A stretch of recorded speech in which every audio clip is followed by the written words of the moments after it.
கட்சியின் அரசியல் எதிர்காலம் என்ன? தமிழ்நாட்டில் திராவிட கொள்கைகளை முன்னிறுத்தியே ஆட்சிகள் தீர்மானிக்கப்பட்டு வருது. திமுக, அதிமுகவுக்கு அடுத்து இருக்கிற சின்ன கட்சிகள் கூட ஏதோ ஒரு வகையில திராவிடத்தை தூக்கி பிடிச்சிட்டு தான் அரசியல் செய்யறாங்க. ஆனா திராவிடத்தை எதிர்ப்பதா அறிவிச்சு அரசியல் செய்யுது நாம் தமிழர் கட்சி.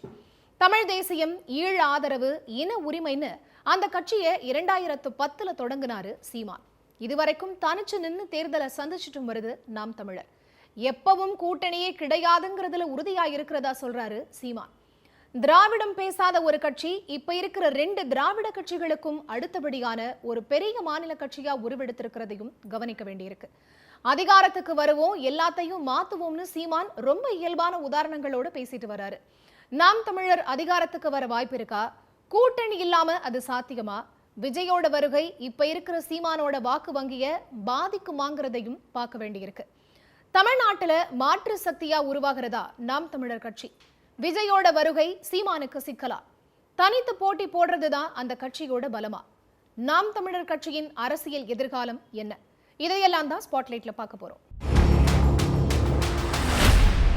2009 இலங்கை உள்நாட்டு போருக்கு பெரிதும் குரல் கொடுத்த இயக்குனரும் நடிகருமான சீமான் 2010 நாம் தமிழர் கட்சியை அதிகாரப்பூர்வமா தொடங்கினாரு.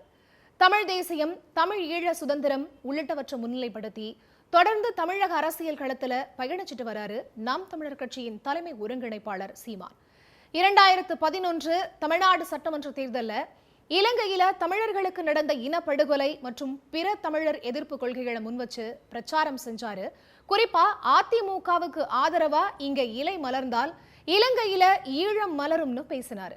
2016 சட்டமன்ற தேர்தலில் நாம் தமிழர் கட்சி 234 தொகுதிகளையும் தனித்து போட்டிக்கிட்டு 1.1% வாக்குகளை பெற்றது. ஒரு தொகுதியில கூட வெற்றியை பதிவு செய்யல. அதே மாதிரி 2019 நாடாளுமன்ற தேர்தலில் 40 தொகுதிகளில் ஆண்களுக்கும் பெண்களுக்கும் சமமா 20 தொகுதிகளை ஒதுக்கி தேர்தலை சந்திச்சு 16,95,037 வாக்குகளை பெற்று 3.9% வாக்கு வங்கியை நிரூபிச்சாரு சீமான். அடுத்து நடந்த 2021 சட்டமன்ற தேர்தலில் திரும்பவும் தனித்தே 243 தொகுதிகளில் போட்டியிட்டது நாம் தமிழர் கட்சி. இதுல 30,95,647 வாக்குகளோட 6.58% வாக்கு வங்கியை வாங்குச்சு. குறிப்பா 170க்கும் மேற்பட்ட தொகுதிகளில் 3வது இடத்தை பிடிச்சு தமிழக அரசியல் களத்துல திராவிடம் பேசாத அரசியல் முகமா சீமான் தெரிஞ்சாரு. 2016 தேர்தலை விட 6.5 மடங்கு அதிகமான வாக்குகளை 5 ஆண்டுகள்ல சீமான் உயர்த்தி காட்டியதும் குறிப்பிடத்தக்கது. ஆனா ஒரு தொகுதியில கூட ஜெயிக்க முடியல. இந்த சூழ்நிலையில கடந்த ஆண்டு நடந்த 2024 நாடாளுமன்ற தேர்தலில் சீமான் கட்சியின் வழக்கமான சின்னமான கரும்பு விவசாயி சின்னம் மறுக்கப்பட மைக் சின்னத்துல போட்டியிட்டு 35 லட்சத்துக்கும் அதிகமான வாக்குகளை வாங்கி மாநில கட்சியா அங்கீகாரம் அடைஞ்சது நாம் தமிழர் கட்சி. இப்போ அந்த கட்சியோட வாக்கு சதவிகிதம் 8.1. 12 தொகுதிகளில் 1 லட்சத்துக்கும் அதிகமான வாக்குகளையும் பதிவு செஞ்சு திருச்சி, நாகப்பட்டினம், ஈரோடு, கள்ளக்குறிச்சி, கன்னியாகுமரி ஆகிய 5 தொகுதிகளில் 3வது இடத்தை பிடிச்சு திராவிட கட்சிகளுக்கும் தேசிய கட்சிகளுக்கும் ஷாக் கொடுத்துச்சு. மற்ற 35 தொகுதிகளில் 4வது இடத்தையும் பிடிச்சது நாம் தமிழர். நாம் தமிழர் கட்சிக்கு அடுத்தடுத்த தேர்தல்களில் வாக்கு வங்கி உயர்ந்ததுக்கு முக்கிய காரணமா இருந்தது முதல் தலைமுறை வாக்காளர்கள் தான். கூடவே திமுக, அதிமுகன்னு திராவிட கட்சிகளையும் பாஜக, காங்கிரஸ் போன்ற தேசிய கட்சிகளையும் விரும்பாத மக்களோட மாற்று சக்தியா சீமான பார்த்ததும் தான். அந்த வகையில சட்டமன்றம், நாடாளுமன்ற தேர்தல்னு நாம் தமிழர் கட்சி சந்திச்ச 4வது பொது தேர்தலையே மாநில கட்சிங்கிற அந்தஸ்தையும் வாங்கிடுச்சு. தற்போதைய அரசியல்ல முதல் வாக்காளர்கள் மற்றும் இளைஞர்களை ஈர்க்கிறதுல சமூக ஊடக பங்களிப்பு முக்கியமானதா இடம்பெறுது. கூடவே தமிழர்கள், தமிழ் தேசியம் போன்ற இன ரீதியிலான உணர்ச்சி அரசியலும் முன்னிலை வகிக்குது. இந்த நிலையில தான் இளைஞர்கள் மற்றும் முதல் வாக்காளர்களை கவரும் வகையில புதுசா கட்சி தொடங்கி அரசியலுக்கு வந்திருக்க விஜயோட வருகை சீமானோட நாம் தமிழர் கட்சிக்கு சிக்கலா அமையுங்கிற பார்வை அரசியல்ல முன்வைக்கப்படுது. குறிப்பா சீமான் போலவே தமிழ் தேசியம் மற்றும் தமிழர் பாரம்பரியத்தை முன்னிலைப்படுத்துற மாதிரியா தன்னோட கொள்கை தலைவர்களை விஜய் அறிவிச்சாரு. விஜய்க்குன்னு தனிப்பெரும் ரசிகர் படையே இருக்கு. சமூக ஊடகங்கள்ல பெரிய அளவுல ஆதிக்கம் செலுத்துற விஜய் ரசிகர்கள் அல்லது தொண்டர்கள் சீமானோட வாக்கு வங்கியை பிரிக்கிறவங்களா இருப்பாங்கங்கிற பார்வையும் இருக்கு. இன்னொரு பக்கம் திமுக எதிர்ப்பு, பாஜக எதிர்ப்பு ஓட்டுகள் விஜய் பக்கம் அதிக அளவுல போக வாய்ப்பு இருக்கிறதையும் பார்க்க வேண்டியிருக்கு. காரணம், விஜய் தன் பேச்சுல திமுகவை கடுமையா குற்றம் சாட்டியும் பாஜகவை விமர்சிச்சும் தான் பேசிட்டு வராரு. சீமான பத்தியோ நாம் தமிழர் கட்சியை பத்தியோ அவர் பேசுறதே இல்ல.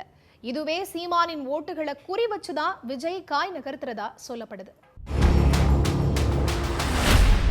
தமிழ்நாடு அரசியல் களத்துல கூட்டணி ஆட்சி அப்படிங்கிறது சாத்தியமற்ற ஒன்னா இருந்தாலும் கூட்டணி இல்லாம தேர்தலை சந்திச்சு ஆட்சி அமைக்கிறதும் சவாலான ஒன்னாவே இருக்கு.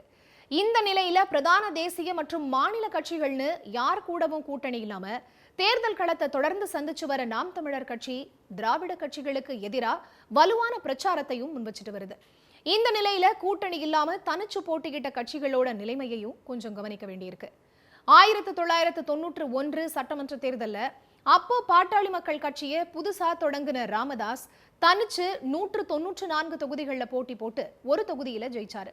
அதுக்கடுத்து திமுகவில் இருந்து பிரிஞ்சு வந்த வைகோ மறுமலர்ச்சி திராவிட முன்னேற்ற கழகம்ங்கிற கட்சி ஆரம்பிச்சு கூட்டணியோட 1996 தேர்தலை சந்திச்சாலும் எந்த தாக்கத்தையும் ஏற்படுத்தல.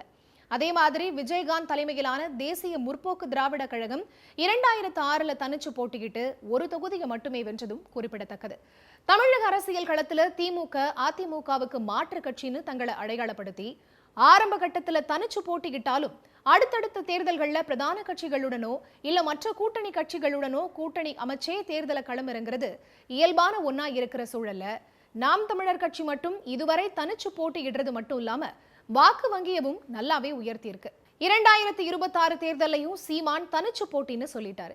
அதுல நாம் தமிழர் இப்ப இருக்கிற வாக்கு வங்கி அதிகப்படுத்துமா, விஜய் வருகையால அது குறையுமாங்கிறதையும், திருப்பு முனையா முதல் தடவையா நாம் தமிழர் கட்சி எம்எல்ஏக்கள் சட்டமன்றத்துக்கு போவாங்களாங்கிறது 2026 மக்கள் எடுக்கிற முடிவு பொறுத்து தான் இருக்க போகுது.